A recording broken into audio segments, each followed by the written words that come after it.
Mi hermano, cuando te encuentres en medio de tu lucha contra el pecado, no olvides que ya fuiste perdonado y libertado de la esclavitud del pecado, y que ahora tienes un nuevo esposo al que puedes agradar en dependencia del Espíritu Santo. No trates de pelear esa batalla en tus propias fuerzas. No lo hagas, mi hermano. Pídele a Dios en oración que incline tu corazón a la obediencia. ¿Recuerda Salmo 119, versículo 36? Inclina mi corazón a tu testimonio, no a la avaricia. Pídele a Dios en oración que no te permita olvidar la verdadera cara del pecado y la verdadera motivación del pecado. Pídeselo a Dios, porque el pecado no está tratando de que tú tengas una vida muy alegre, muy gozosa. El pecado te quiere arruinar. La voluntad de Dios es buena, es agradable, es perfecta. Es bueno, agradable y perfecto no tener otro Dios que nuestro Dios. Es bueno, agradable y perfecto no adorar una imagen mental de Dios, sino al Dios de las Escrituras, que no se ve porque es espíritu. Es bueno, agradable y perfecto no tomar el nombre de Dios en vano. Es bueno, es agradable y es perfecto apartar un día de cada 7, el día del Señor, para adorarle y tener comunión con Él y con su pueblo en una forma especial, como no podemos hacerlo en el resto de la semana. Eso es bueno. Es bueno honrar padre y madre, niños. Es bueno honrar padre y madre. Es bueno respetar las autoridades superiores. Es bueno no robar, es bueno no matar, es bueno contentarse con la esposa que tienes. Es bueno no mentir. Es bueno no codiciar y no envidiar lo que tiene el otro y que tú no tienes. ¿Cómo sería el mundo si todo el mundo obedeciera los 10 mandamientos? Un paraíso. ¿Ustedes imaginan un mundo en que tú le dices a un ebanista mañana y es mañana? Eso sería glorioso. Es increíble. Qué glorioso sería la vida, ¿verdad? Tú no tendrías que ponerle candado a tu casa ni alarma, porque nadie roba. ¿Cómo sería un mundo así? Un paraíso. Así que el problema no es la ley. Si queremos ser perdonados, si queremos ser aceptados en la presencia de Dios, debemos recibir como un regalo la justicia que Él mismo le provee al pecador. Solo por gracia, solo por Cristo, solo por medio de la fe. De manera que la ley, dice Pablo, ni salva ni santifica. Ella nos manda lo que debemos hacer, pero no nos ayuda a hacer lo que nos manda. Ese es el problema de la ley. La ley nos manda lo que debemos hacer, pero no nos ayuda a hacer lo que nos manda. Vean una vez más los versículos 4 al 6 que estudiamos la vez anterior. Dice: por tanto, hermanos míos, también a vosotros se os hizo morir a la ley por medio del cuerpo de Cristo, para que seáis unidos a otro, a aquel que resucitó de entre los muertos, a fin de que llevemos frutos para Dios. Y usamos la analogía del matrimonio. Una mujer casada con un hombre no se puede casar con otro, no se puede unir a otro mientras viva ese hombre. Pero si ese hombre muere, ella queda libre de la ley del marido. Bueno, ¿qué hizo Dios? Dios nos mató. ¿Para qué? Para resucitarnos juntamente con Cristo y casarnos con Él. Eso es lo que Pablo está diciendo. Versículo 5. Porque mientras estábamos en la carne, es decir, en nuestra naturaleza pecaminosa, las pasiones pecaminosas despertadas por la ley actuaban en los miembros de nuestro cuerpo a fin de llevar fruto para muerte. Pero ahora, dice Pablo, hemos quedado libres de la ley, habiendo muerto a lo que nos ataba, de modo que sirvamos en la novedad del Espíritu y no en el arcaísmo de la letra. Pablo dice: Dios tuvo que dar por terminada nuestro matrimonio con la ley. ¿Para qué? Para casarnos con Cristo, que sí tiene poder de salvar y de santificar.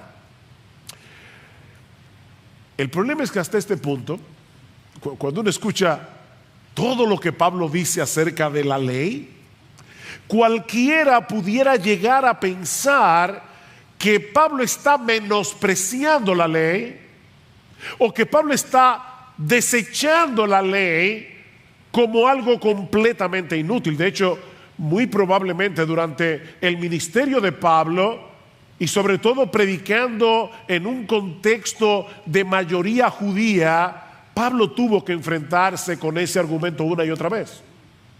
Pablo, tú estás despreciando la ley de Dios. La ley fue dada por Dios mismo en el Sinaí, y tú estás diciendo que la ley es inútil. De ahí la pregunta del versículo 7. Entonces, ¿es pecado la ley? Y de paso, mucha gente piensa que la ley es pecado, aún dentro de las iglesias.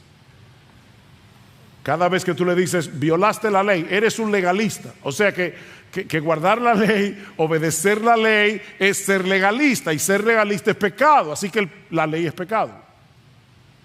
¿Es pecado la ley? A lo que Pablo responde una vez más: de ningún modo. La misma respuesta que dio en el 6.1, la misma respuesta que dio en 6.15. ¿Debemos pecar para que la gracia abunde? De ninguna manera. ¿Debemos pecar ahora que no estamos bajo la ley, sino bajo la gracia? De ninguna manera. ¿Es pecado la ley? De ninguna manera. El hecho de que la ley en sí misma no puede salvar ni santificar no quiere decir que sea algo inútil o que deba ser desechada como algo malo.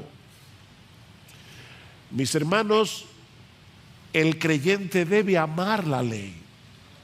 Tú eres cristiano, tú debes amar la ley.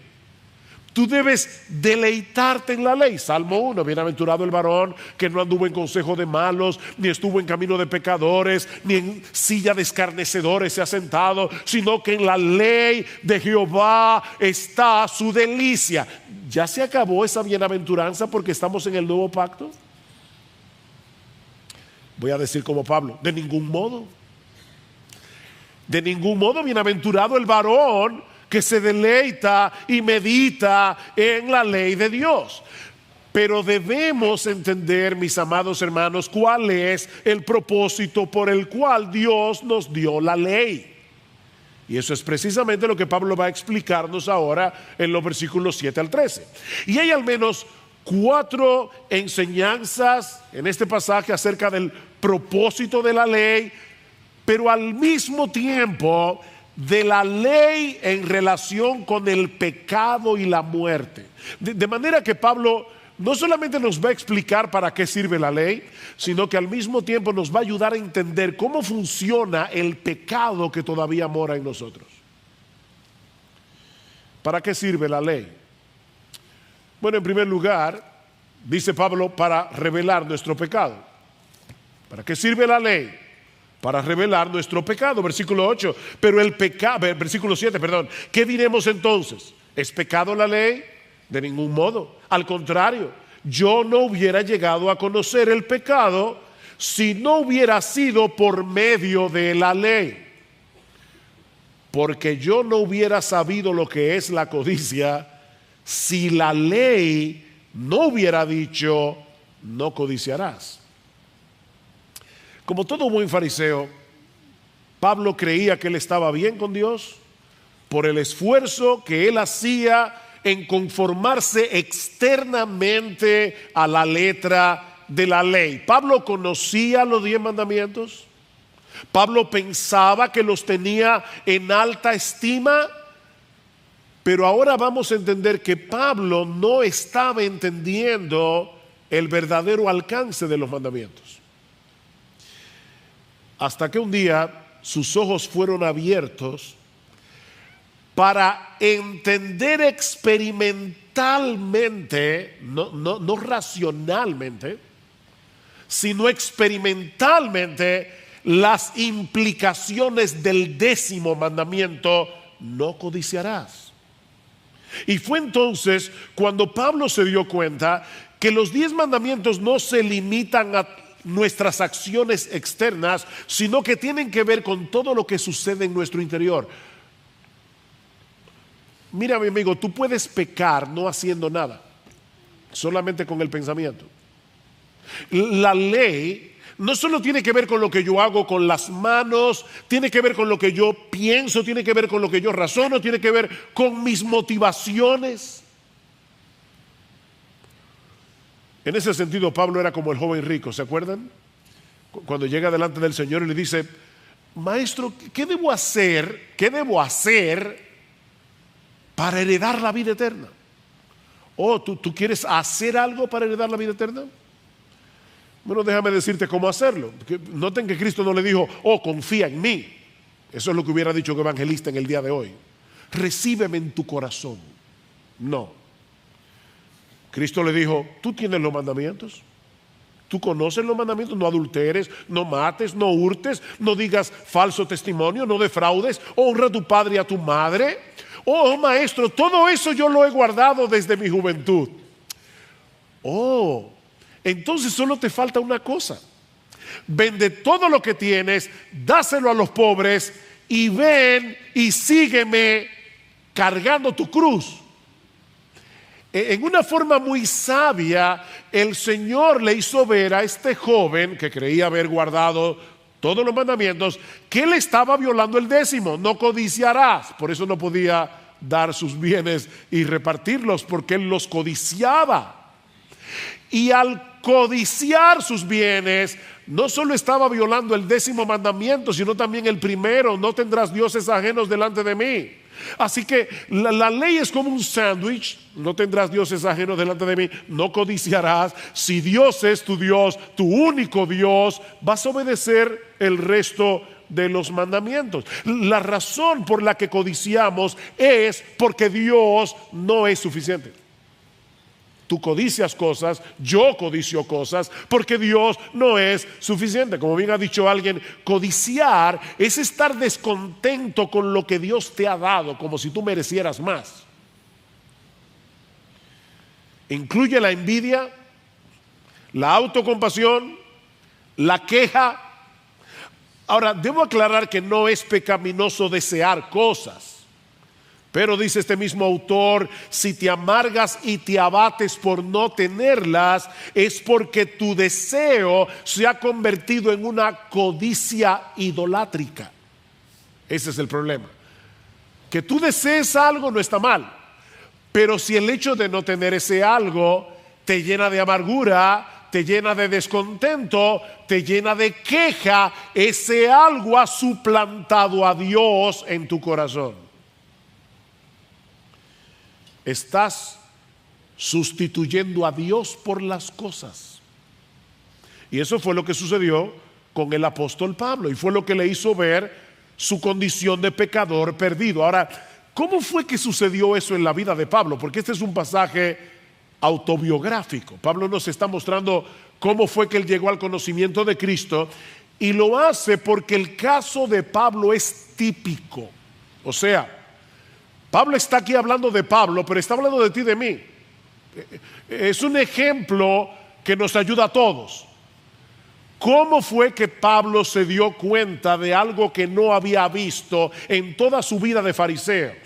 Bueno, Sinclair Ferguson, un teólogo y pastor escocés, nos da una suposición de lo que pudo haber pasado en la vida de Pablo. O sea, no estoy siendo dogmático, pero creo que Sinclair Ferguson probablemente se está acercando a lo que sucedió en el corazón de Pablo, tomando algunas pistas del Nuevo Testamento.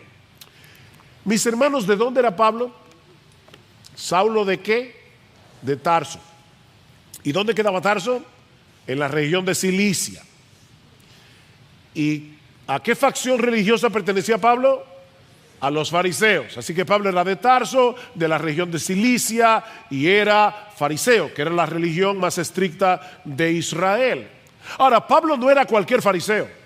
Dice en Gálatas capítulo 1, versículo 14, que Pablo se había propuesto llegar a ser el israelita más celoso y más aventajado en la ley.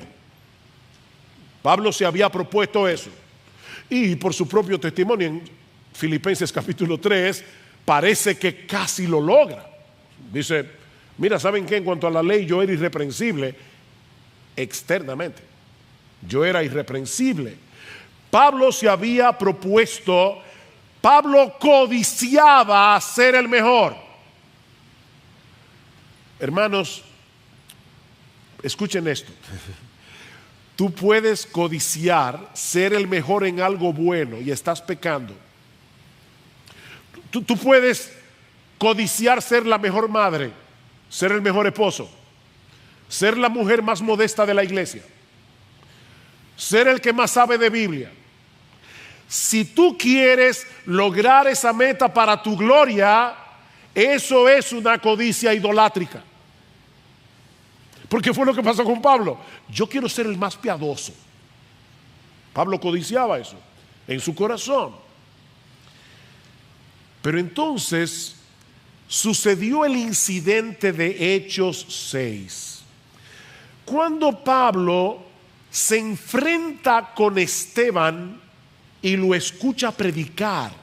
Oigan lo que dice Pablo, Lucas, en Hechos capítulo 6, versículo 8. Dice que Esteban era lleno de gracia y de poder y hacía grandes prodigios y señales entre el pueblo.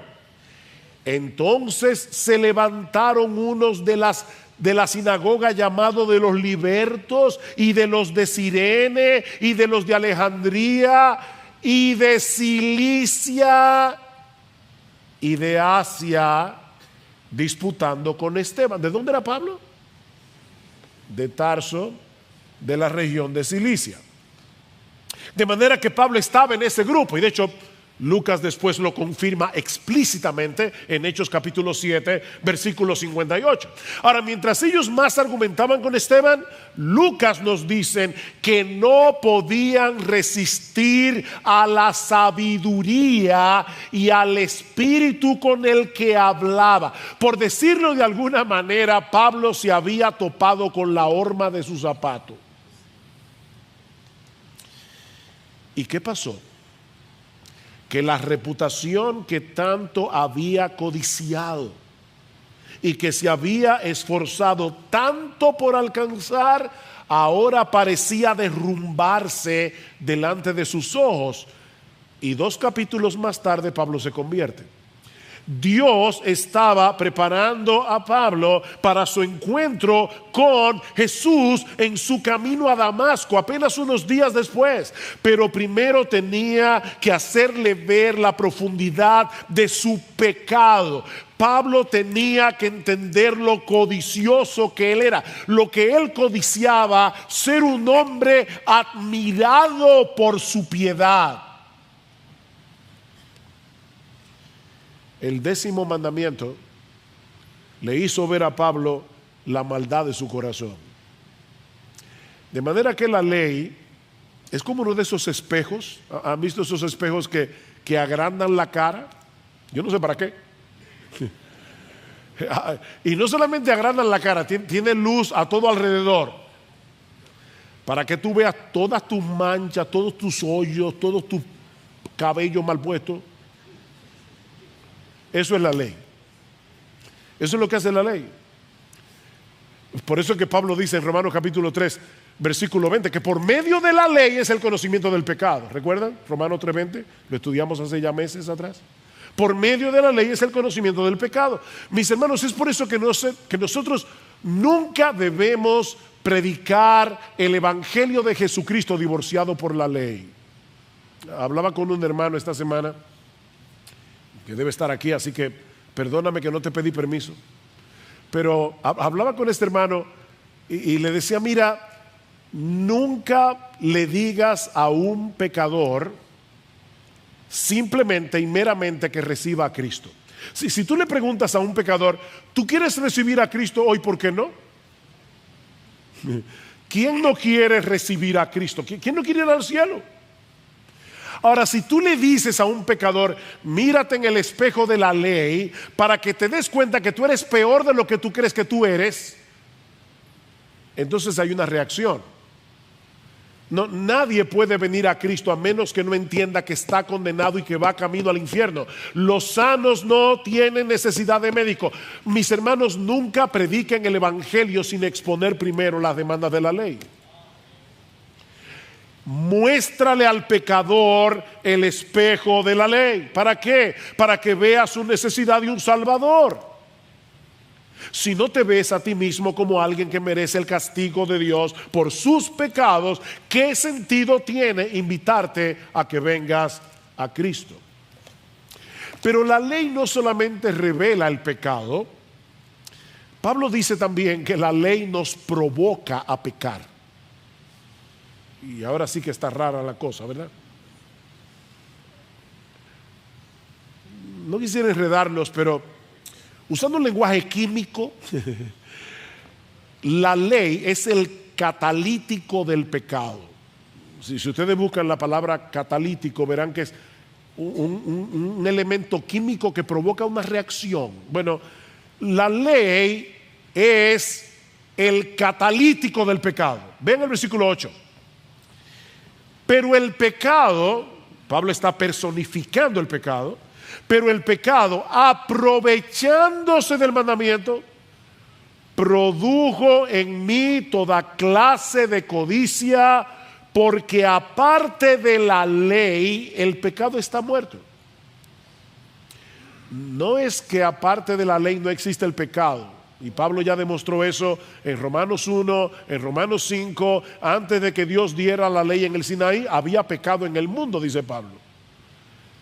Pero el pecado está aletargado hasta que te dicen no lo hagas. Eso es lo que Pablo está diciendo aquí. Versículo 9.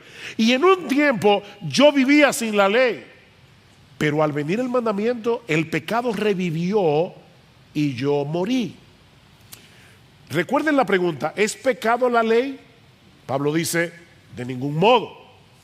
Sin embargo, aunque la ley no es pecado, el pecado se aprovecha de la ley para despertar en nosotros nuestras pasiones pecaminosas. Ya Pablo lo dijo en el versículo 5, porque mientras estábamos en la carne, las pasiones pecaminosas despertadas por la ley. Miren, basta con que se nos prohíba hacer algo para estar locos por hacerlo. Esa es nuestra naturaleza. No porque la ley es mala, sino porque tú y yo somos malos. ¿Es pecado la ley? No, pero tú sí eres pecador y yo también. Ese es el problema. Y no solamente la ley despierta el pecado que hay en nosotros, el problema es más profundo. El problema es que tú y yo queremos ser Dios. Y la ley es un recuerdo constante de que no lo somos. ¿Qué le dijo el diablo a Adán y a Eva en el paraíso? Seréis como Dios.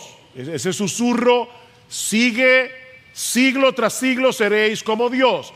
El problema que tenemos con la ley es que la percibimos como un atentado contra nuestra soberanía.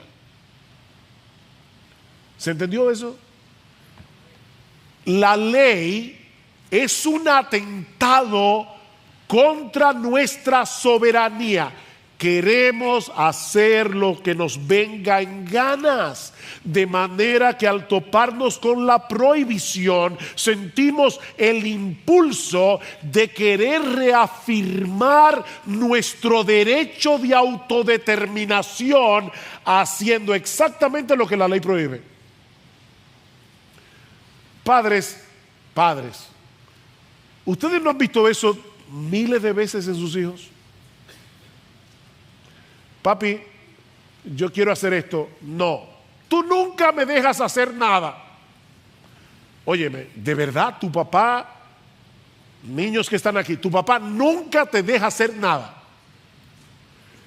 Pero es la rebelión del corazón que está desde que nacemos.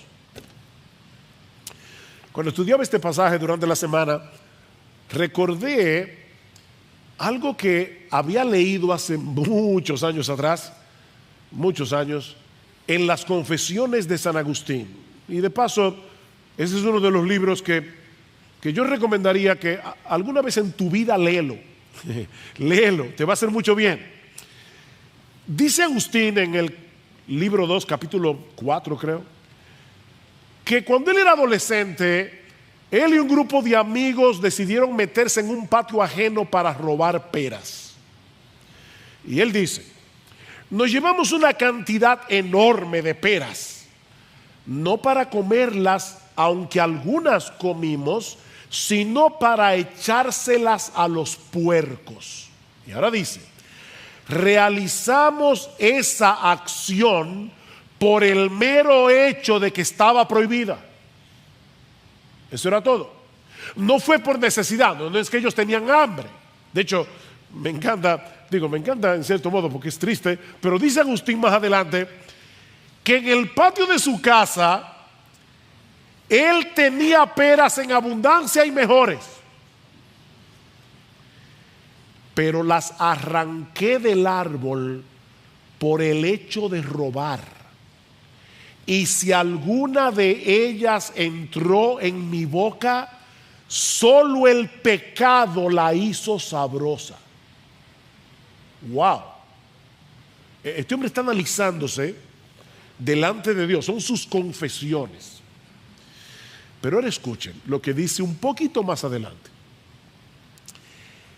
¿Qué fue pues lo que amé yo en aquel hurto?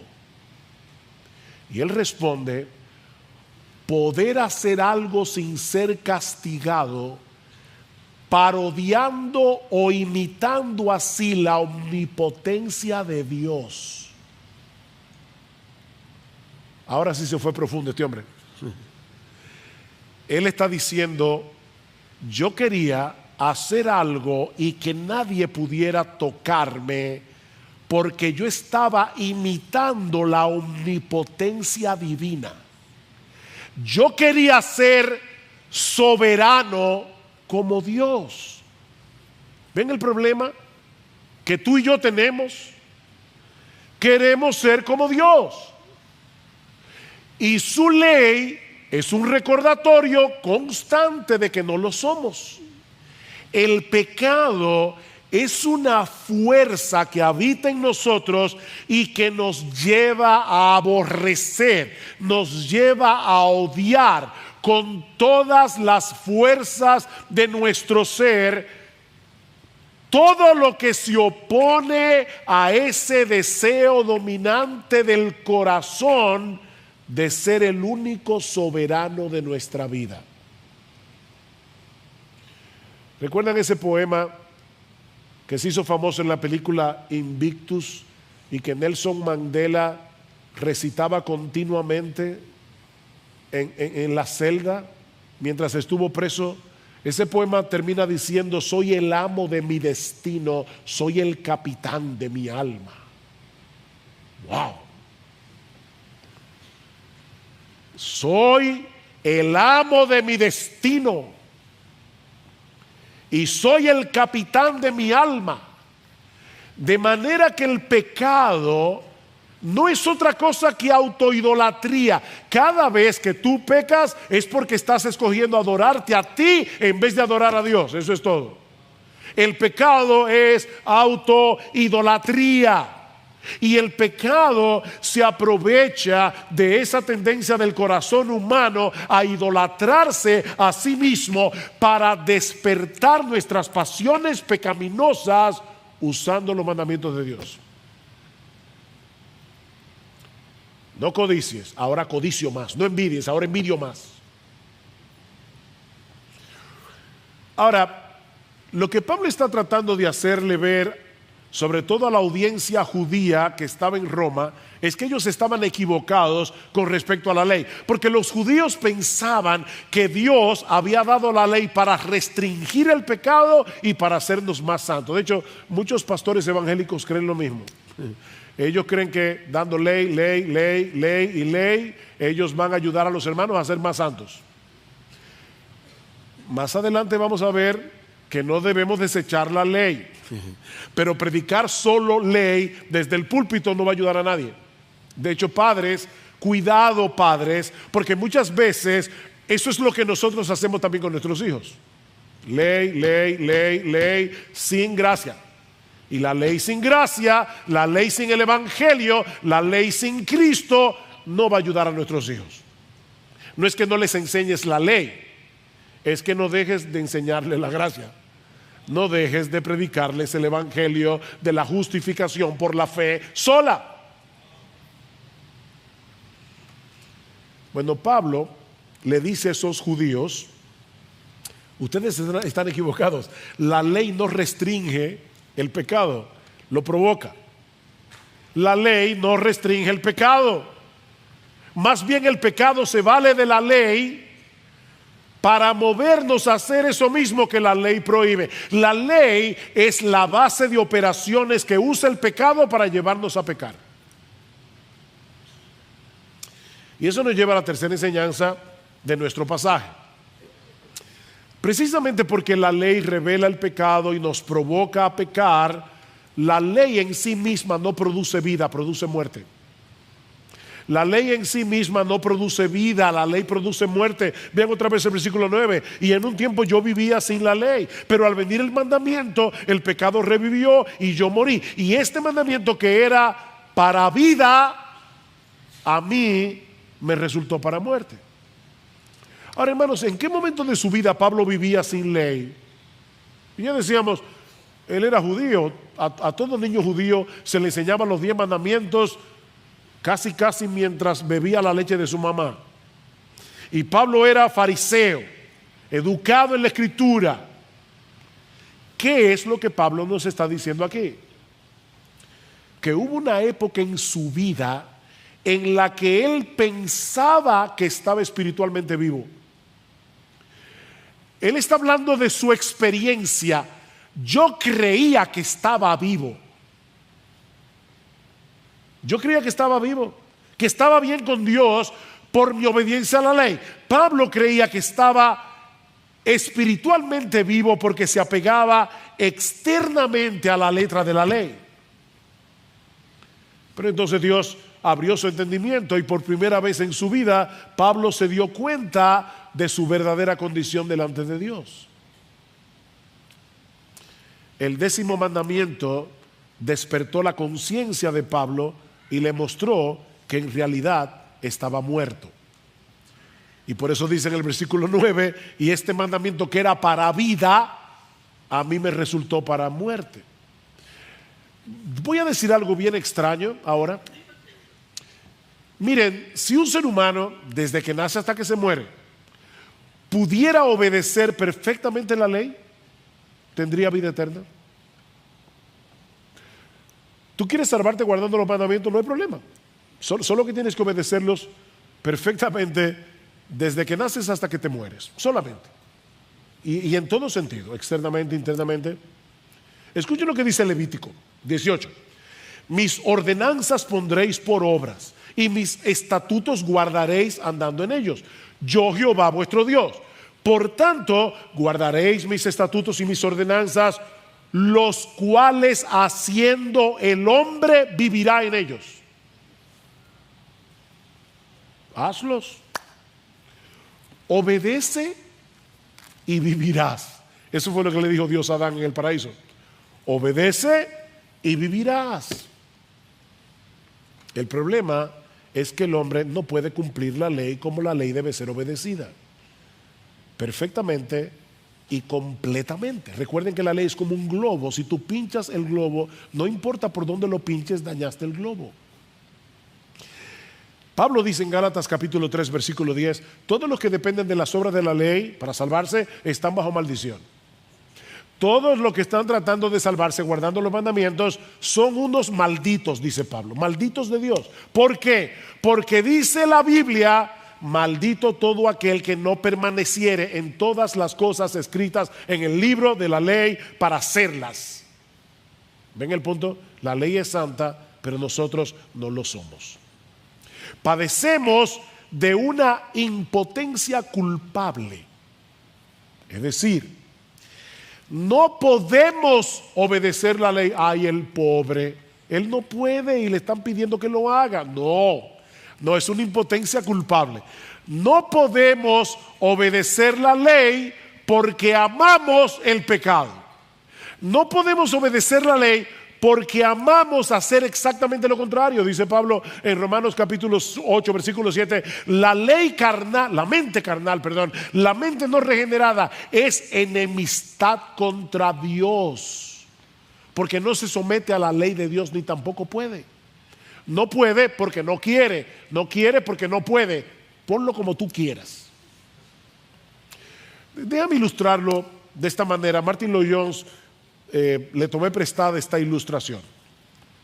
Vamos a suponer por un momento que un individuo, amigo tuyo, te pidió una cantidad bastante considerable de dinero prestada. Tú le prestaste el dinero y cuando llegue el día de pago, el individuo va a tu casa y te dice: ay, mira, yo lo lamento mucho, pero no te puedo pagar, no puedo pagarte. Yo te ruego, por favor, que me extiendas el plazo, no te puedo pagar. Y se abre así, saca los bolsillos y dice: mira, no tengo nada, saca la cartera, estoy en ruinas. Tú te conmueves y cuando estás a punto de extenderle el plazo, el individuo sigue hablando y te dice: mira, la verdad es que yo había reunido el dinero para pagarte, pero ayer fui al casino y me puse a jugar a la ruleta, y además de todo fui con unos amigos y le pagué todos los tragos, se los pagué y me arruiné. ¿Y ahora le vas a extender el plazo? Es verdad que el individuo no te puede pagar, pero su incapacidad de pagarte es una incapacidad culpable. Bueno, lo que estamos diciendo aquí, mis amados hermanos, es que nuestra incapacidad de cumplir la ley no nos exonera, sino que agrava nuestra culpabilidad. No podemos obedecer la ley de Dios, no por culpa de la ley, sino por culpa de nosotros mismos, que amamos el pecado. Noten el versículo 11. Porque el pecado, aprovechándose del mandamiento, me engañó y por medio de él me mató. Oh, esa es la raíz del problema. No es la ley la que te mata, es el pecado usando la ley. El pecado es tan astuto que es capaz de usar la misma ley, la ley de Dios, para engañarnos y para llevarnos a la condenación. Y el pecado se vale de varias estrategias para llevar a cabo su maquiavélico plan. Depende del caso. Y si no le da un resultado con uno, se va con el otro. O sea, él tiene varias estrategias. El pecado es muy creativo para usar la ley en contra nuestra. ¿Y cómo lo hace el pecado? Bueno, en el caso de algunos, los lleva a esforzarse por guardar la ley para salvarse. Eso es una forma en que el pecado nos engaña. Guarda la ley para que te puedas salvar. Miren, mis hermanos, esa es una de las formas más eficaces para endurecer el corazón de un pecador y alejarlo de Jesús. No es por casualidad que las personas más duras en contra del evangelio son los religiosos. Son las personas más duras, porque ellos están tratando de salvarse cumpliendo la ley. El pecado te está engañando, haciéndote creer que puedes salvarte guardando la ley. Y es un engaño del pecado. Ahora, ese engaño está unido a otro engaño, y es que el pecado reduce el alcance de la ley a las acciones externas para hacernos creer que estamos cumpliendo la ley. Miren, yo no les voy a pedir que levanten la mano, pero yo estoy seguro que serían muchos los que la levantarían. ¿Quiénes aquí, predicando el evangelio a un perdido, te dice, pero yo nunca he matado, yo nunca he robado, yo nunca he adulterado? Lo que esa persona está diciendo en realidad es, yo nunca he cometido la acción externa de la ley. Es por eso que Jesús le dice a los fariseos, ¿de verdad tú nunca has matado? Mira, todo aquel que se enoja contra su hermano con un enojo pecaminoso, ¿ya lo mató? Perdón, ¿hay alguien aquí que no sea un homicida? Óyeme, todo aquel que se enoja contra su hermano y usa palabras hirientes para descargar su ira, para denigrar a la otra persona, estúpido, imbécil, cabeza hueca, bueno para nada. Ok, ¿hay alguien aquí que no es un asesino?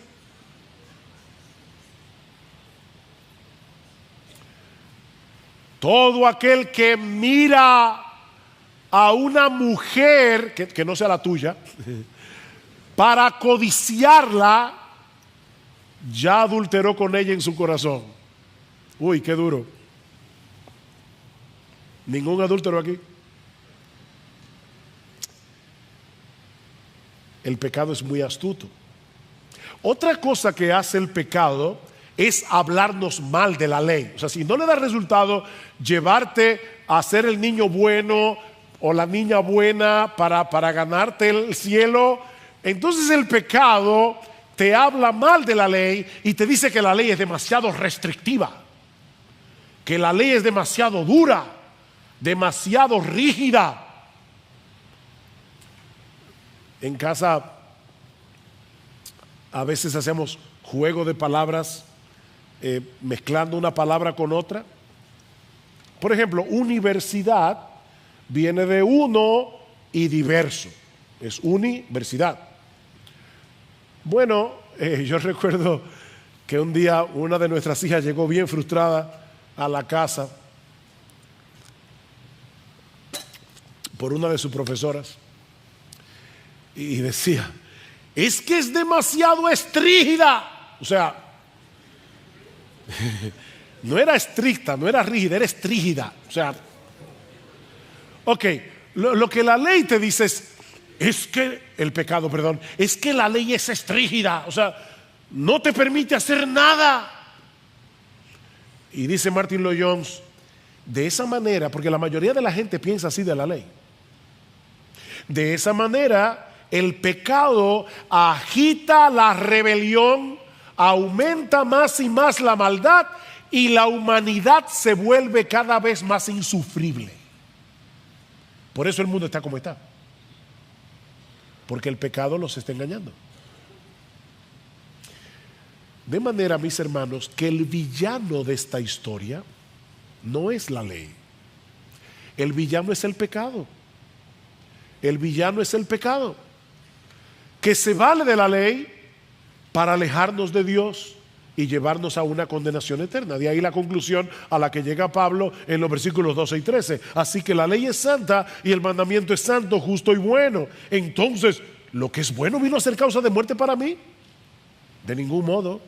Al contrario, fue el pecado a fin de mostrarse que es pecado al producir mi muerte por medio de lo que es bueno, para que por medio del mandamiento el pecado llegue a ser en extremo pecaminoso. La ley es santa, justa y buena. La ley, mis hermanos, no es un código impersonal de conducta. La ley es el reflejo del carácter perfecto, hermoso, atractivo, deleitoso de nuestro Dios. Eso es la ley. Por lo tanto, Si la ley es de Dios, tiene que ser santa, justa y buena. No puede ser de otra forma. Pablo dice en el versículo 14, la ley es espiritual. Dice en el versículo 16, la ley es buena. Dice en el versículo 22, en el hombre interior, yo me deleito en la ley de Dios. ¿Por qué los cristianos deben deleitarse en la ley de Dios? Porque se deleitan en el Dios de la ley, que es santo, justo y bueno. Oh, cuánto amo yo la ley. ¿Eso es lo que dice el salmista? No. Oh, cuánto amo yo tu ley. Es tu ley y por eso la amo. Yo sé que tú me amas. Yo sé que eres infinitamente sabio. Yo sé que eres infinitamente bueno. ¿Cómo no voy a amar esa ley que emana de ti, que es para mi bien? De ahí todo lo que dice David en el Salmo 19 que leímos al principio. Por eso quise que se leyera ese texto. La ley de Jehová es perfecta. La ley de Jehová es confiable. La ley de Jehová es recta. La ley de Jehová es pura. La ley de Jehová permanece para siempre. ¿Y qué hace la ley? La ley convierte el alma. La ley hace sabio al sencillo. La ley alegra el corazón. ¿Tú oíste eso? Yo no sé cuántas veces yo he hecho este experimento y siempre me da igual. Yo digo, piensen rápidamente en la primera palabra que le viene a la mente cuando escuchan la palabra santo. Y la gente dice puro, recto, etcétera, etcétera, pero nadie dice alegría. Porque la gente tiene una distorsión causada por el pecado que no le permite ver que es la santidad lo que produce alegría en el corazón. Los mandamientos de Jehová son rectos y por eso alegran el corazón. La ley alumbra los ojos. Es más dulce que la miel. Es más preciosa que el oro. ¿Dónde está el problema entonces? El problema está en el pecado, como dice Pablo en el versículo 13, que usa lo que es bueno para matarnos. Dice un comentarista, el asesino es el pecado y el revólver que usa es la ley, pero el asesino es el pecado. Vamos a pensar por un momento en un individuo que comete un homicidio y es condenado a cadena perpetua. Lo que está mal no es la ley que lo condenó. Lo que está mal es la acción homicida que es condenable. ¿Ven el punto? No es la ley que nos condena la que está mal. Es la acción homicida que metió a ese individuo en la cárcel. Así que la ley no es la que produce la muerte del pecador. Es el pecado que se vale de la ley para matarnos. Pero Dios es soberano y Él siempre sí se sale con la suya. Así que, ¿qué hace Dios? Al producir nuestra muerte, el pecado, por medio de lo que es bueno, el carácter perverso y mortífero de la ley queda puesta en evidencia. Eso es lo que dice Pablo en el versículo 13. Para que el pecado llegue a ser en extremo pecaminoso. Dios usa la ley para mostrarnos que el pecado que mora en ti y en mí es 1000 veces peor de lo que la mayoría de las personas está dispuesta a admitir. Óyeme, mi hermano, y usa eso cuando alguien te critique. No te preocupes, que tú eres 1000 veces peor que eso. Es como decía Bernard Shaw, el famoso dramaturgo inglés, era bien cínico y decía, a mí no me importa si una persona es blanca o es negra, si es rica o es pobre, con que sea hombre suficiente, porque no podría hacer nada peor.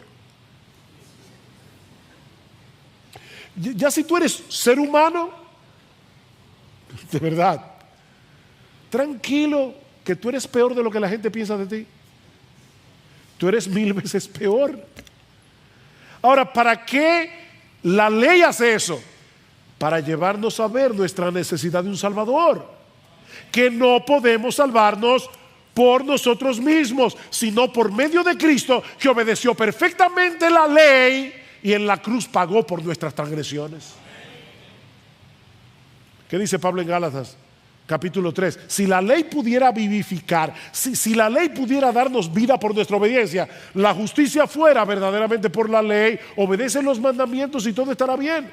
Mas la Escritura lo encerró todo bajo pecado, para que la promesa que es por la fe en Jesucristo fuese dada a los creyentes. Para eso sirve la ley.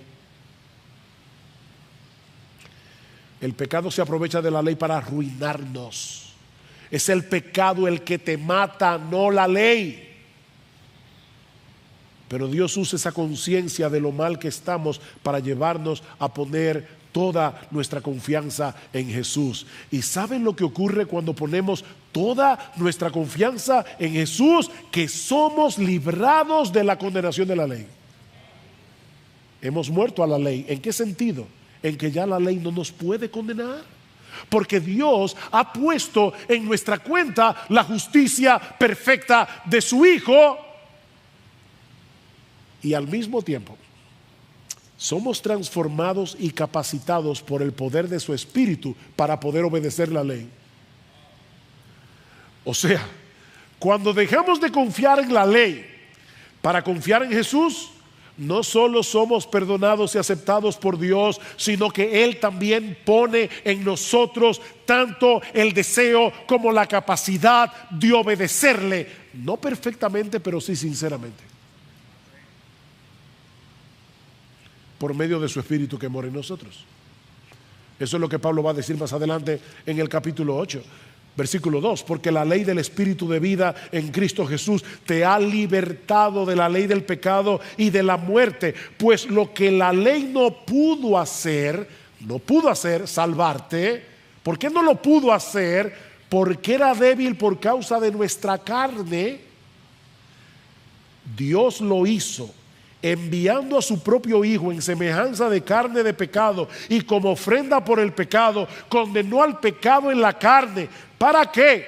Para que el requisito de la ley se cumpliera en nosotros, que no andamos conforme a la ley, a carne, sino conforme al Espíritu.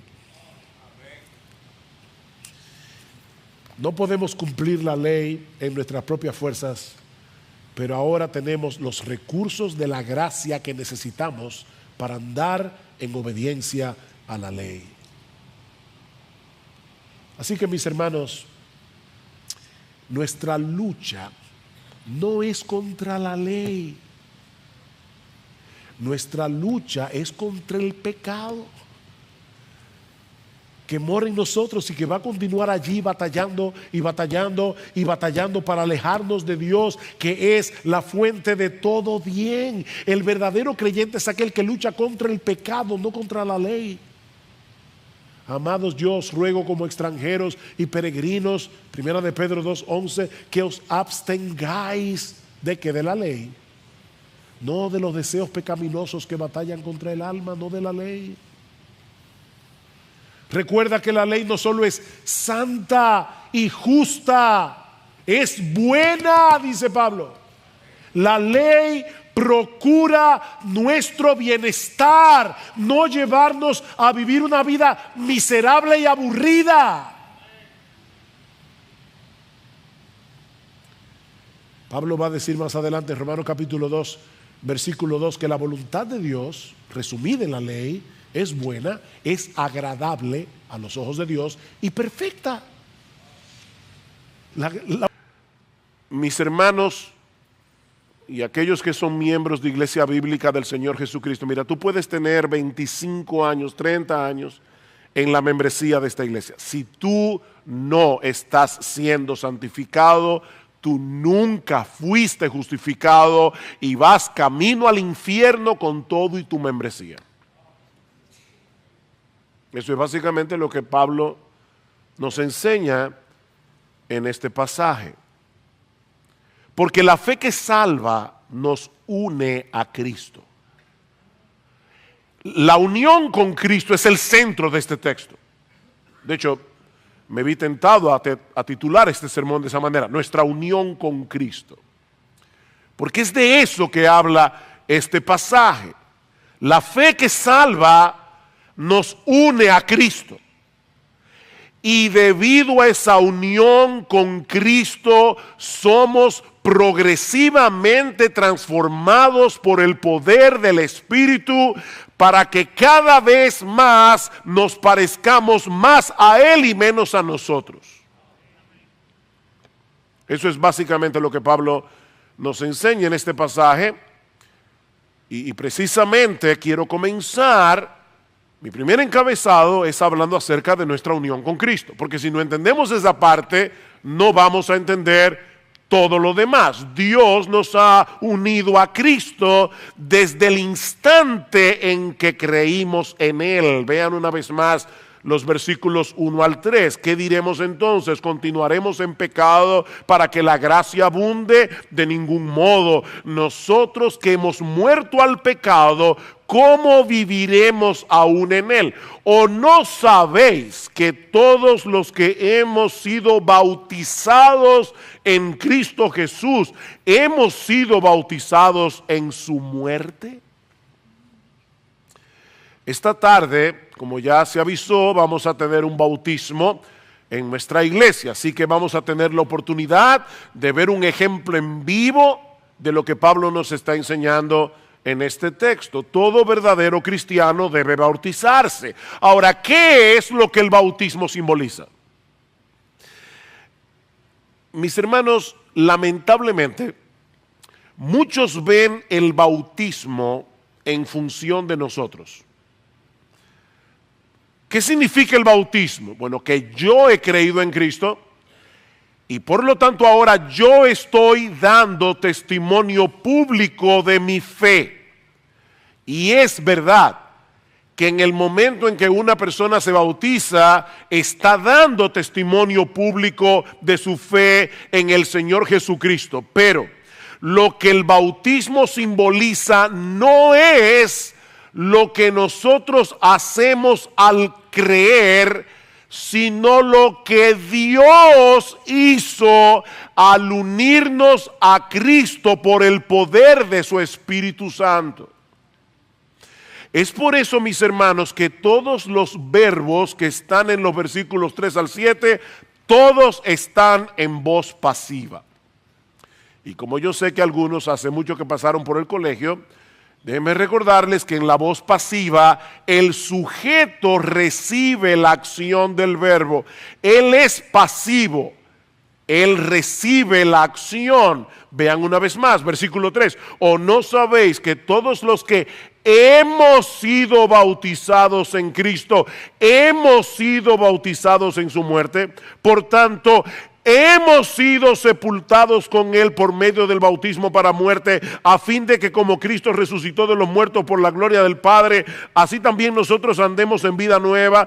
Porque si hemos sido unidos en Él, en la semejanza de su muerte, ciertamente lo seremos también en la semejanza de su resurrección. Sabiendo esto, que nuestro viejo hombre fue crucificado con Él para que nuestro cuerpo de pecado fuera destruido, a fin de que ya no seamos esclavos del pecado, porque el que ha muerto ha sido libertado del pecado. ¿Cuál fue tu participación en todo eso? Dios te mató, Dios te crucificó, Dios te resucitó. Decía Juan Calvino en sus instituciones que el bautismo, a mí me llamó la atención esto, el bautismo da testimonio a nuestra fe. No somos nosotros solamente los que estamos dando testimonio, es Cristo también el que está dando testimonio a través del bautismo. El bautismo, dice Calvino, da testimonio a nuestra fe de que no solo somos injertados en la muerte y la vida de Cristo, sino que somos unidos a Él de tal manera que nos hace participantes de sus bienes. el bautismo, los hermanos que se van a bautizar esta tarde, el bautismo le va a decir algo a la fe de ellos. Y no solo ellos van a decirnos algo a nosotros. Y mis hermanos, ese es un concepto vital para entender de qué se trata la vida cristiana. De hecho, llama la atención que de las 13 cartas del Nuevo Testamento que se atribuyen al apóstol Pablo, en ninguna de ellas Pablo se refiere a los creyentes como cristianos. No hay una sola vez en que Pablo le llame cristiano a los creyentes.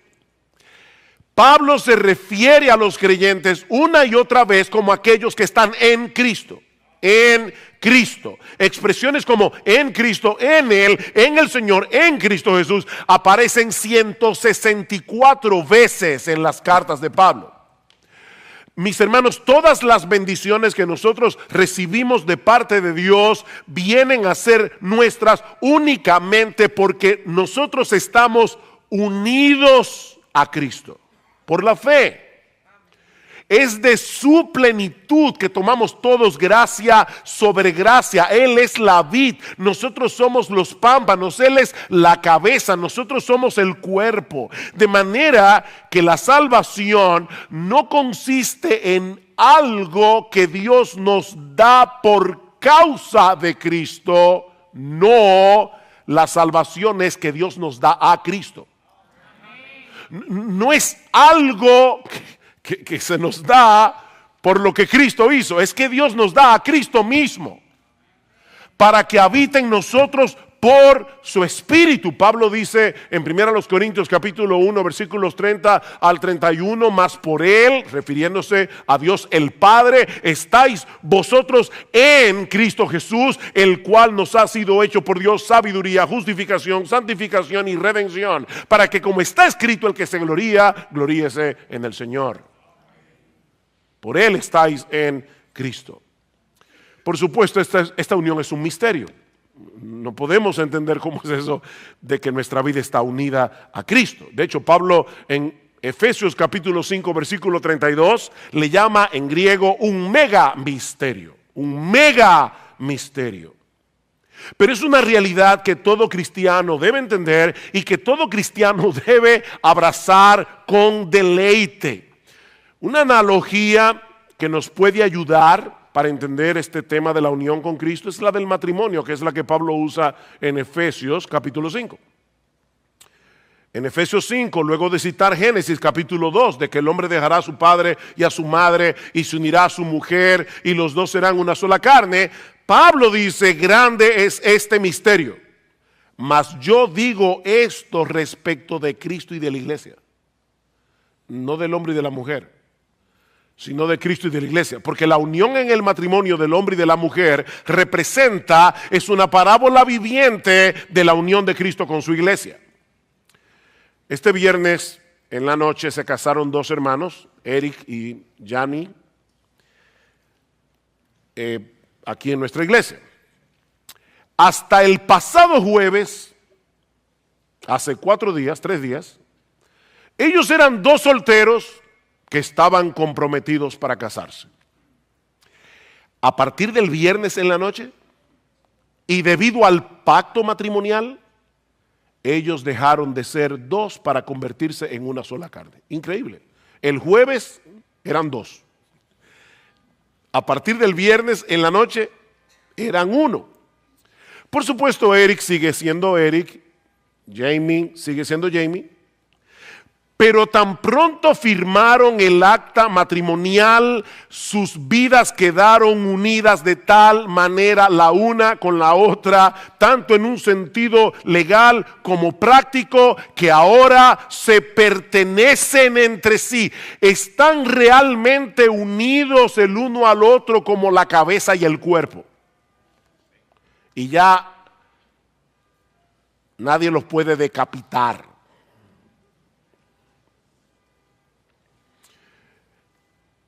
Ahora noten algo, eso no depende de lo que sienta el uno por el otro. Eso depende del pacto que ellos hicieron delante de Dios y de los hombres. Si dos esposos se están llevando bien, que es lo que debería ser, ¿verdad? Ellos van a demostrar esa unidad en una forma tangible. Pero si en algún momento esa relación llega a enfriarse, ¿saben qué? Siguen siendo uno, como quiera. Porque eso no depende de los sentimientos. Eso depende del pacto. Y eso es precisamente lo que ocurre entre el creyente y el Señor Jesucristo. En el momento en que un pecador se arrepiente y cree únicamente en Cristo para el perdón de sus pecados, Dios une su vida a la de Cristo con un vínculo que nada ni nadie puede separar. Jamás. Esa es la pregunta de Pablo en Romanos 8:35. ¿Quién nos separará del amor de Cristo? Y la respuesta obvia es nadie. Nadie. Ahora, nuestra comunión con Cristo puede fluctuar en un momento dado, pero nuestra unión con Él nunca cambia. Nunca cambia. Y eso tiene repercusiones muy profundas para nuestra vida cristiana práctica. Y eso nos lleva a la segunda enseñanza de este pasaje. Y es que por causa de nuestra unión con Cristo hemos muerto al pecado. Hemos muerto. Si ustedes pusieron atención a la lectura de este pasaje cuando Sigfrido la leyó, seguramente se habrán dado cuenta de las veces que Pablo nos dice en este pasaje que hemos muerto con Cristo. En el versículo 2 dice que hemos muerto al pecado. En el versículo 3 que hemos sido bautizados en su muerte. En el versículo 4 que fuimos sepultados con él por medio de su muerte en el bautismo para muerte. En el versículo 5 que hemos sido unidos a él, la Reina Valera del 60 tiene ahí una mejor traducción, dice que fuimos plantados, que fuimos injertados en él, en la semejanza de su muerte. En el versículo 6 dice que nuestro viejo hombre fue crucificado con él. Y luego menciona la palabra muerte o morir en los versículos 7, 8, 9, 10 y 11. El énfasis es más que evidente. Si tú eres cristiano, tu antiguo yo, descendiente de Adán, el que era un rebelde contra Dios, ha muerto. Nota luctuosa. Tu antiguo yo ha muerto. Eso quiere decir que ya Dios no te trata como un pecador culpable. Porque el antiguo yo que cometió todos esos pecados en rebeldía contra Dios, lo ejecutaron. Fue ejecutado. Y fue reemplazado por un nuevo tú, cuya vida está escondida en Cristo. Es por eso que ya no hay condenación para aquellos que están en Cristo Jesús, dice Pablo en Romanos capítulo 8, versículo 1. Ya no hay condenación. Pero eso quiere decir también que el pecado ya no puede gobernarte a su antojo porque has cambiado de dueño. Hemos cambiado de ciudadanía. Recuerden, mis hermanos, lo que vimos el domingo pasado cuando hablábamos de los dos Adanes. El primer Adán, el del huerto del Edén, el segundo Adán o el postrer Adán, que es Cristo. Antes estábamos representados en el primer Adán como nuestra cabeza federal. Tanto la culpa como la corrupción que heredamos de Adán eran determinantes en nuestras vidas. A tal punto, mis hermanos, que ni tú ni yo podíamos dejar de pecar. No podíamos. De hecho, hasta cuando hacíamos lo bueno pecábamos. Porque tú no hacías lo bueno para que Dios se llevara la gloria, ni en dependencia del Espíritu Santo. Tú hacías lo bueno, ya sea para protegerte tú de algún mal o para llevarte tú la gloria. Así que ni cuando hacías lo bueno era bueno. Tú pecabas todo el tiempo y no podías dejar de pecar. Pero aquellos que han nacido de nuevo por la obra del Espíritu Santo, ahora están representados en otra cabeza, están representados en Cristo, le pertenecen a Cristo. En Adán estábamos bajo el dominio del reino del pecado y de la muerte. Ahora que estamos en Cristo, estamos bajo el dominio de la gracia y de la vida. Y eso debe ser evidente tanto en nuestro carácter como en nuestra conducta. Vean el versículo 2 una vez más. Pablo pregunta, ¿qué diremos entonces? ¿Continuaremos en pecado para que la gracia abunde? De ninguna manera. Nosotros que hemos muerto al pecado, ¿cómo viviremos aún en él? Es una pregunta retórica. Ahora, Pablo no está diciendo aquí que es imposible que los creyentes pequen. Eso lo vamos a ver dentro de un momento, porque de ser así no habría ningún sentido en la exhortación del versículo 12, cuando Pablo dice a estos mismos creyentes, no reine el pecado en vuestro cuerpo mortal, que no pase eso. Más bien presentad vuestros miembros a la justicia, no al pecado. Es una exhortación. Lo que él está diciendo es que es una incongruencia moral que un creyente continúe viviendo una vida dominada por el pecado. Si tu antiguo yo, esclavizado al pecado, ha muerto, ¿cómo es posible que sigas viviendo como si estuviera vivo? Esa es la pregunta. El pecado sigue siendo un problema para el creyente, porque aún continúa siendo un enemigo peligroso del que debemos cuidarnos, pero ya dejó de ser nuestro rey. Ya dejó de ser nuestro rey. Alguien lo ilustra de esta manera.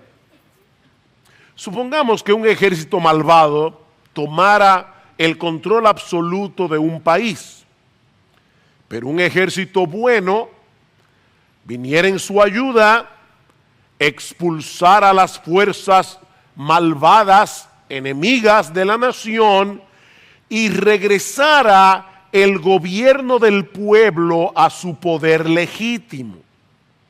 Los ciudadanos de ese país ya no tendrían que obedecer a los generales de ese ejército malvado que los tenía tiranizados.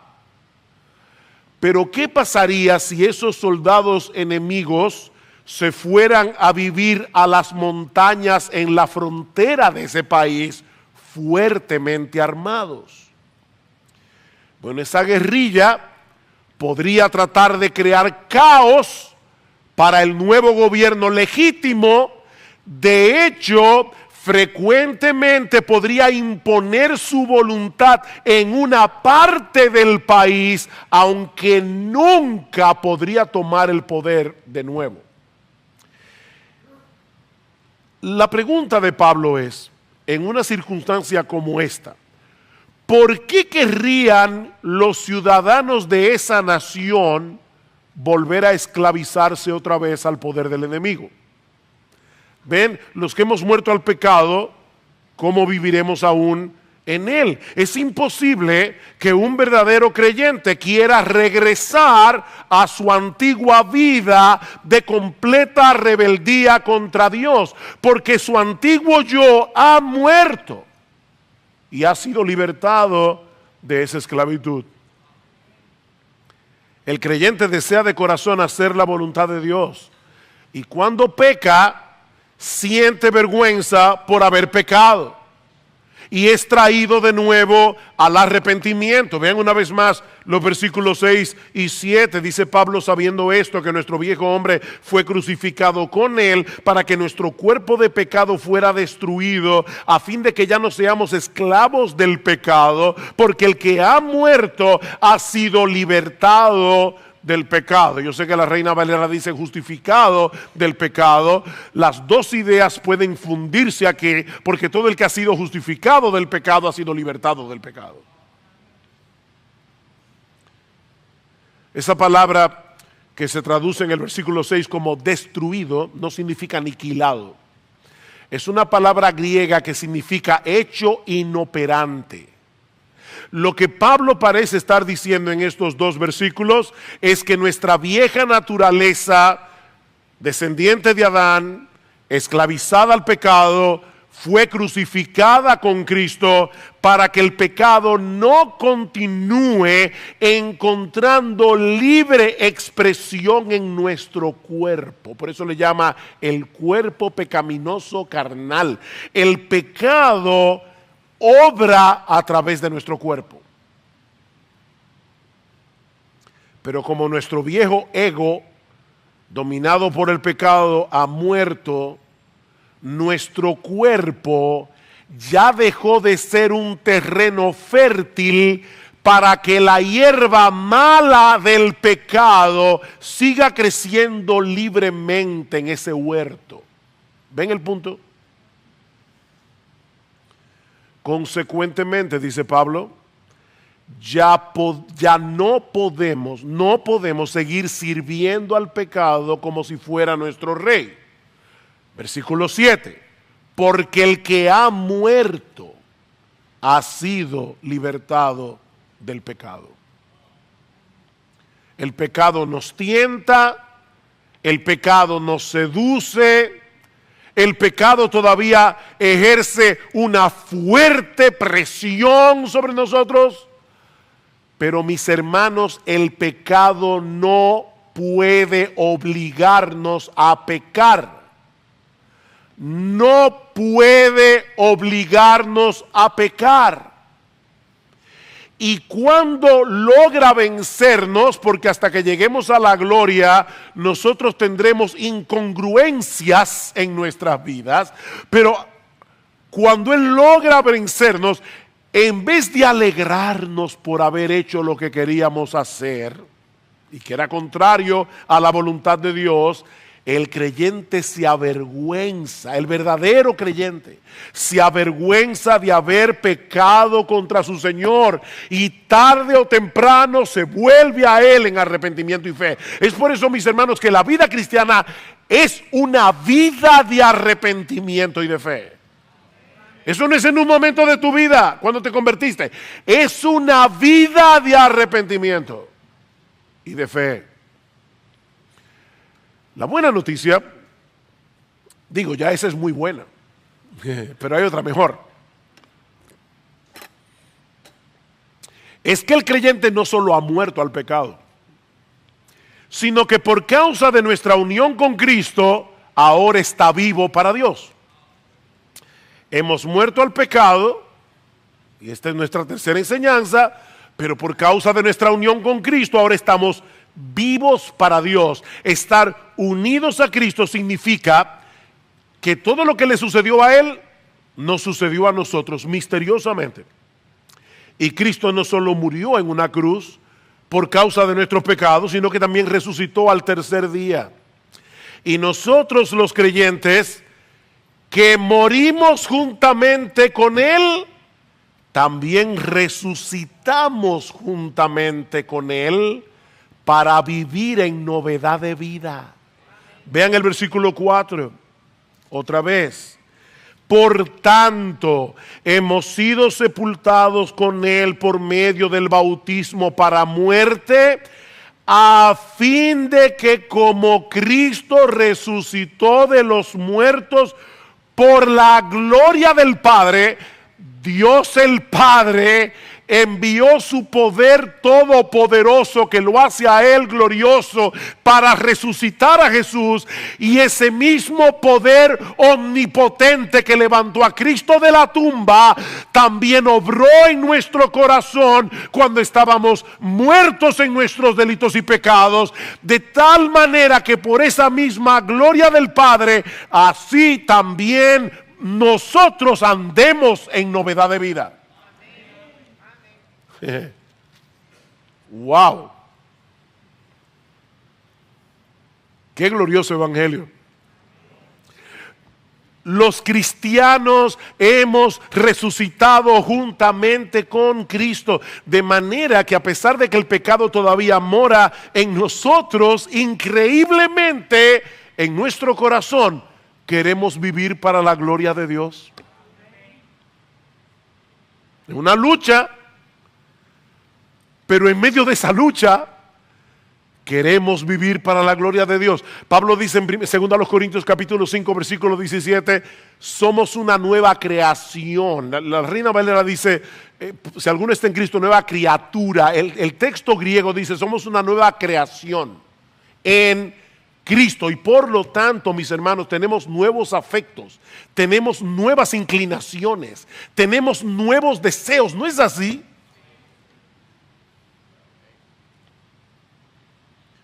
Y aunque sea de manera incipiente, el fruto del Espíritu debe ser visible en nuestras vidas. Amor, gozo, paz, paciencia, benignidad, bondad, fe, mansedumbre y dominio propio, templanza. Todos debemos seguir creciendo en cada una de esas virtudes. Pero la obra del Espíritu en cada creyente es formar esas virtudes en nosotros para que nos parezcamos cada vez más a Cristo, que es el retrato perfecto de Gálatas 5, 23. Cristo es el fruto del Espíritu. Ese es su carácter. ¿Sabe lo que eso nos enseña, mis hermanos? Que el cristiano no se distingue primariamente por lo que no hace. Hay personas que piensan en la santidad en función de lo que no hace. Yo no hago esto, yo no voy aquí, yo no voy allá. No, mis hermanos. Lo que distingue al cristiano son las cosas que hace, con el deseo expreso de que Dios sea glorificado en su vida y otros sean beneficiados. Eso es lo que distingue a un cristiano. Seguimos teniendo una lucha porque vivimos para Dios en un cuerpo pre-resucitado y pre-glorificado. Nosotros todavía no hemos resucitado, todavía no hemos sido glorificados, pero aguardamos la llegada de aquel día en que nuestros cuerpos sean glorificados, todas las células cancerosas del pecado sean eliminadas, de modo que podamos vivir para Dios sin impedimento en un cuerpo sin pecado. Amén. Versículo 5. Porque si hemos sido unidos a Él en la semejanza de su muerte, me encanta esta frase, ciertamente lo seremos. Hay una certidumbre en eso. Ciertamente lo seremos también en la semejanza de su resurrección. Tú puedes estar absolutamente seguro de eso. Versículo 6. Sabiendo esto, otra vez, certeza, que nuestro viejo hombre fue crucificado con él para que nuestro cuerpo de pecado fuera destruido a fin de que ya no seamos esclavos del pecado. De nuevo, Pablo está diciendo, no podemos seguir sirviendo al pecado porque ahora tenemos otro dueño. Versículo 9. Sabiendo que Cristo, habiendo resucitado de entre los muertos, no volverá a morir, ya la muerte no tiene dominio sobre él, porque en cuanto él murió, murió al pecado de una vez para siempre, pero en cuanto vive, vive para Dios. Así también vosotros consideraos muertos para el pecado, pero vivos para Dios en Cristo Jesús. Vivos para Dios. La muerte de Cristo es un evento único e irrepetible, pero el resultado de su resurrección permanece para siempre. Él murió en un punto de la historia, pero ahora está vivo para Dios.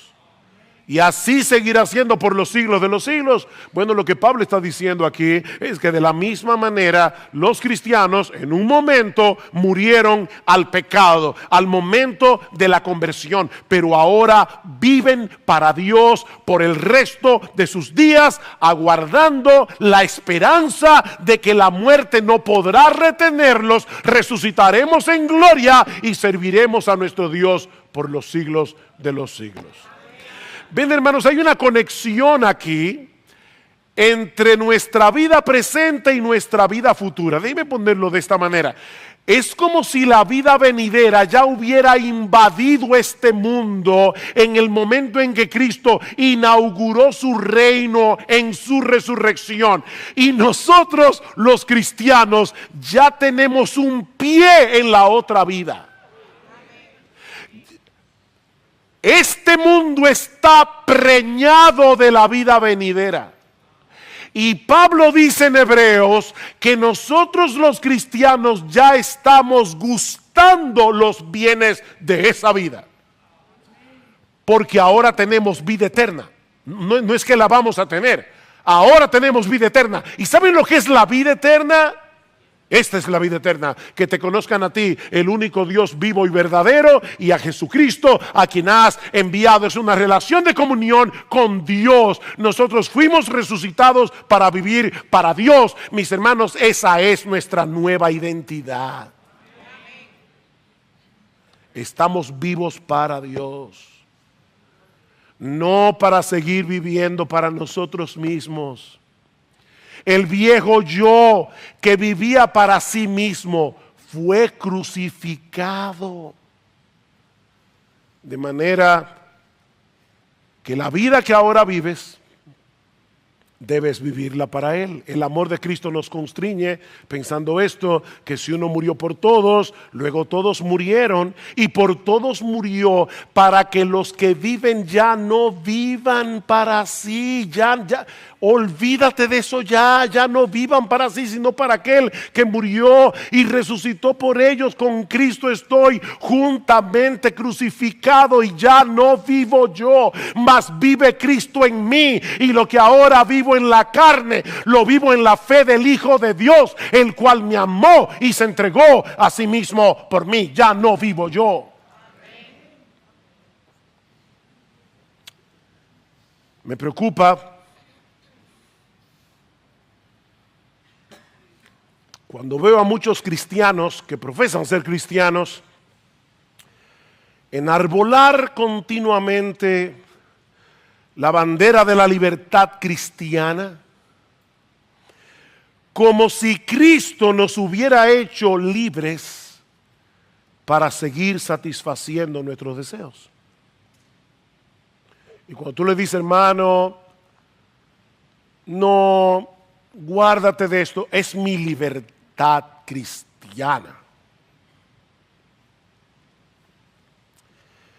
¿Sabes lo que es la verdadera libertad cristiana?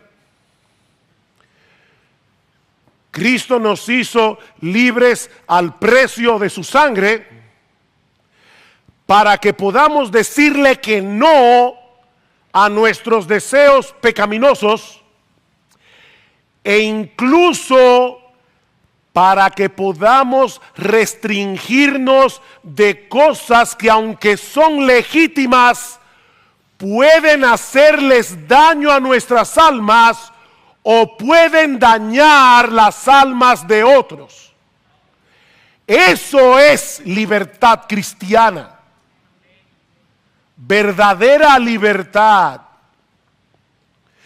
Cristo nos libertó de la esclavitud del yo para que podamos hacer eso. Decirle que no a nuestros pecados. Y decirle que no a cosas que tal vez sean legítimas, pero que no nos ayudan para correr mejor nuestra carrera. Y yo confío en que en tu corazón y en tu conciencia, tú sabes cuáles son esas cosas.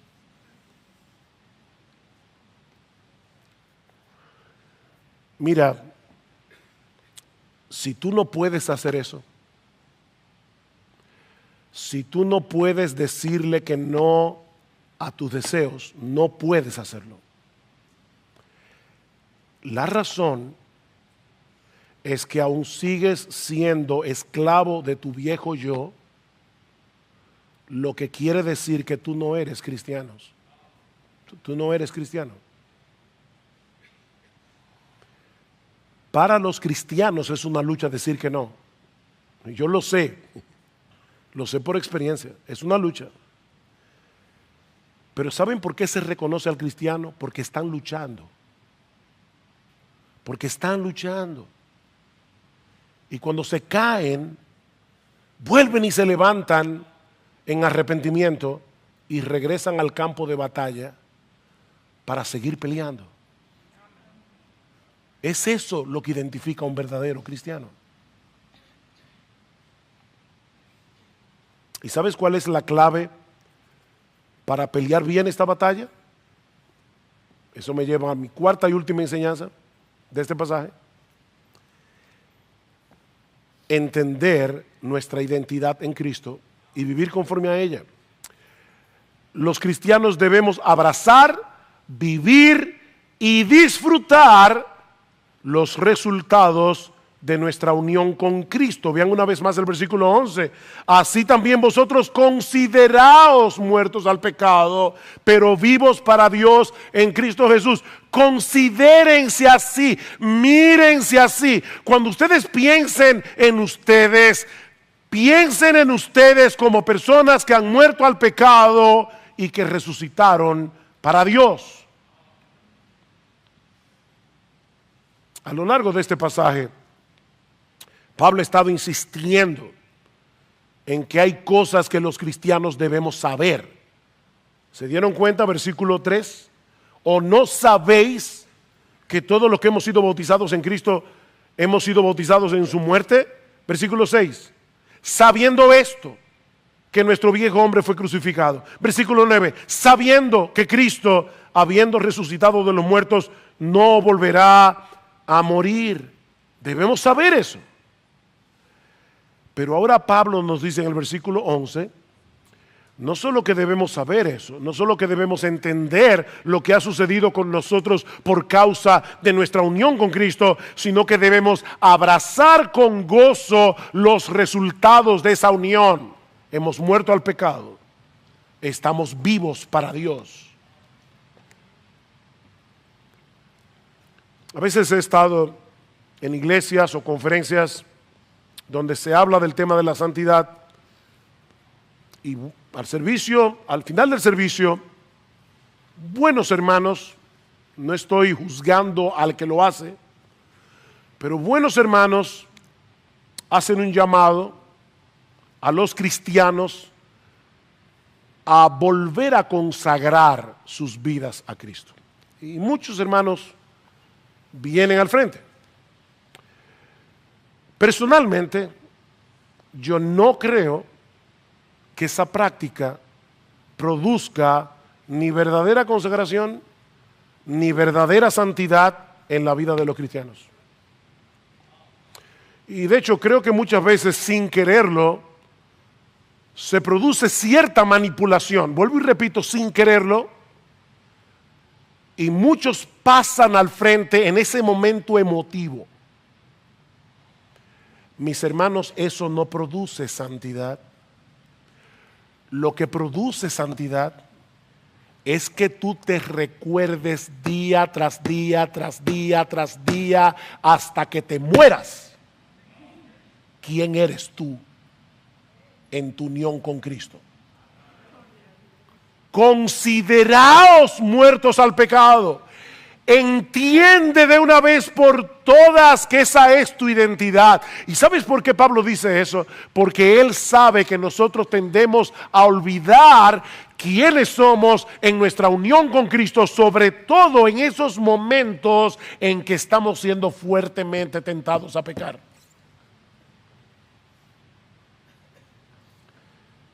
Nosotros somos como esos esclavos que fueron libertados durante la guerra de secesión, durante la guerra civil americana. Abraham Lincoln firmó el acta de emancipación el 1 de enero del año 1863. Y en ese momento, con la firma del presidente, 3.5 millones de esclavos fueron legalmente libertados en los Estados Unidos de Norteamérica. Pero ¿saben qué pasó en la práctica? Que a muchos de esos hombres y mujeres les resultaba difícil asumir su nueva identidad de hombres libres. Y cuando escuchaban de nuevo la voz de sus amos, temblaban. temblaban, eran libres legalmente, pero es como si estuvieran esclavizados todavía en el corazón. Mis hermanos, eso es exactamente lo que pasa con muchos cristianos en medio de la tentación. Se nos hace difícil recordar nuestra nueva identidad en Cristo. Y si en tu vida pasada tuviste alguna adicción, ya sea a la comida, al alcohol, al cigarrillo, a las drogas, a la pornografía, a cualquier cosa, al juego, mi hermano, tú debes entender que Cristo te libertó de esa esclavitud. Cristo te libertó, pero esas sustancias o esas actividades siguen allí, no se han evaporado del mundo. Y debido a tu vida pasada, debes entender que tú generaste una debilidad, generaste un apetito particular por esas cosas, y vas a tener que mantener una vigilancia continua y alejarte lo más posible de todas ellas. Pero fuiste libertado.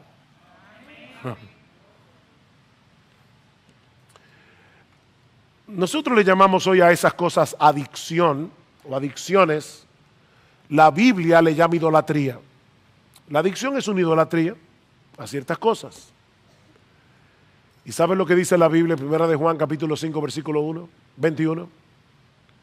Hijitos míos, huid de la idolatría. No basta con que tú tengas la enseñanza de Romanos 6 en tu cabeza. Sal huyendo.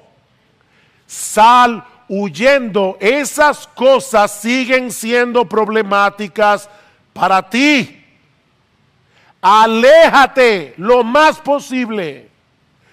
Pero sobre todas las cosas recuerda continuamente tu bautismo. Recuerda lo que esa ceremonia dice acerca de tu nueva realidad en Cristo. Estamos unidos a Él por la fe y debido a esa unión hemos muerto al pecado y estamos vivos para Dios. Eso es una realidad. Hemos muerto y estamos vivos. ¿Qué debemos hacer ahora? Versículo 12. Por tanto, aquí está la conclusión: no reine el pecado en vuestro cuerpo mortal, para que no obedezcáis sus lujurias, ni presentéis los miembros de vuestro cuerpo al pecado como instrumentos de iniquidad. ¿Ustedes creen que en la iglesia de Roma no habían ex adictos a algo? Esa era una sociedad pagana llena de vicios. Y Pablo les está diciendo: ya no presenten vuestro cuerpo mortal para obedecer sus lujurias. Ni presentéis los miembros de vuestro cuerpo al pecado como instrumentos de iniquidad, sino presentaos vosotros mismos a Dios como vivos de entre los muertos y vuestros miembros a Dios como instrumentos de justicia. Negativamente, Pablo nos dice que no debemos permitir que la fuerza guerrillera del pecado vuelva a tomar control de nuestro cuerpo, aunque sea momentáneamente. Sigue en pie de guerra, en dependencia del Espíritu Santo, porque ahora, mi hermano, aunque tú no lo creas, porque el pecado te hace creer que no puedes, tú puedes decirle que no a los deseos carnales que batallan contra el alma. Puedes decirle que no. Miren, a veces es una guerra que te da taquicardia. Tú sudas. Yo me he visto a mí mismo en ese trance. Tú estás allí con el pie para que el diablo no abra la puerta, pero no es que tú estás ahí tranquilo. No es tranquilamente. Tú estás sudando esa batalla. Señor, en dependencia tuya, por favor, no me dejes quitar este pie de ahí. Y el diablo es tan malo y tan engañador que te dice, tú si eres hipócrita, tú estás loco por hacerlo. Ya que te ensucies un poco más, no, mientras tú no quites el pie de ahí, tú no has pecado, tú has entrado en tentación, que son dos cosas diferentes.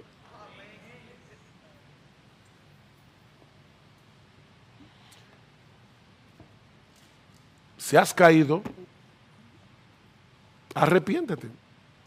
Arrepiéntete, confía en la promesa del perdón divino y vuelve a correr la carrera.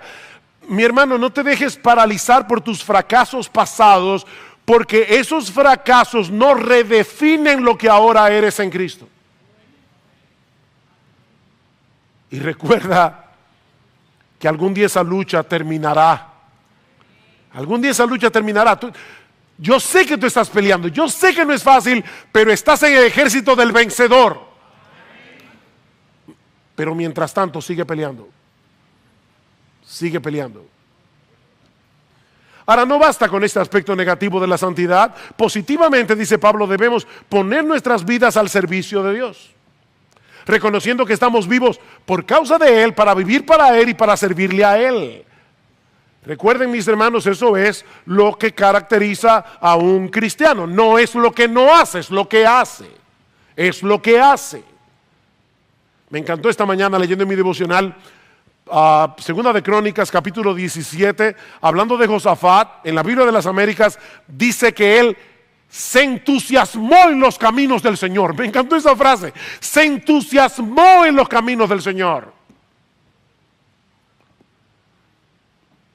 ¿Tú crees que eso no es posible para ti? Entusiasmarte en el camino del Señor. Que sea lo que te entusiasme vivir para Él, servirle a Él, hacer su voluntad, bendecir a otros en la iglesia. O si algunos aquí se propusieran en el 2020, yo quiero vivir para Dios, sirviéndole a su pueblo conforme a los dones que Dios me dio. Ya no voy a seguir sentado en la iglesia calentando bancos. Y óyeme, tú no tienes que estar en un ministerio formal para hacer eso.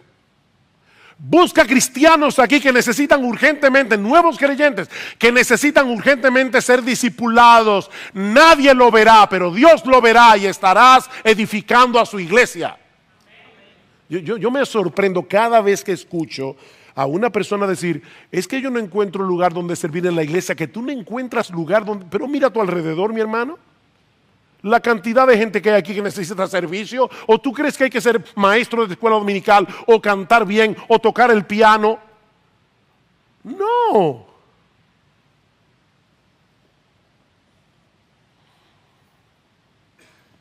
Aquellos que quieren ser útiles en el reino de Dios no tienen tiempo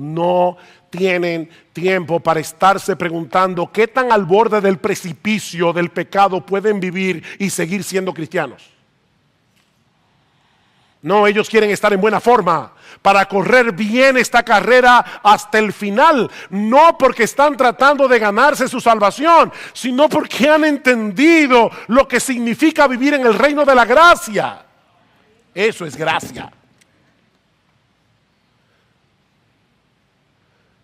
Lo otro es una desgracia. Ampararse en la gracia para vivir como te dé la gana, eso no es gracia, eso es una desgracia. Versículo 14. Porque Pablo cierra su argumento aquí. El pecado no tendrá dominio sobre vosotros, pues no estáis bajo la ley, sino bajo la gracia. ¿Ven? La gracia no es para que peques, es para que no peques. Wow. Miren, yo creo que la mejor explicación de ese texto está en Romanos 7, 4 al 6. Pero yo no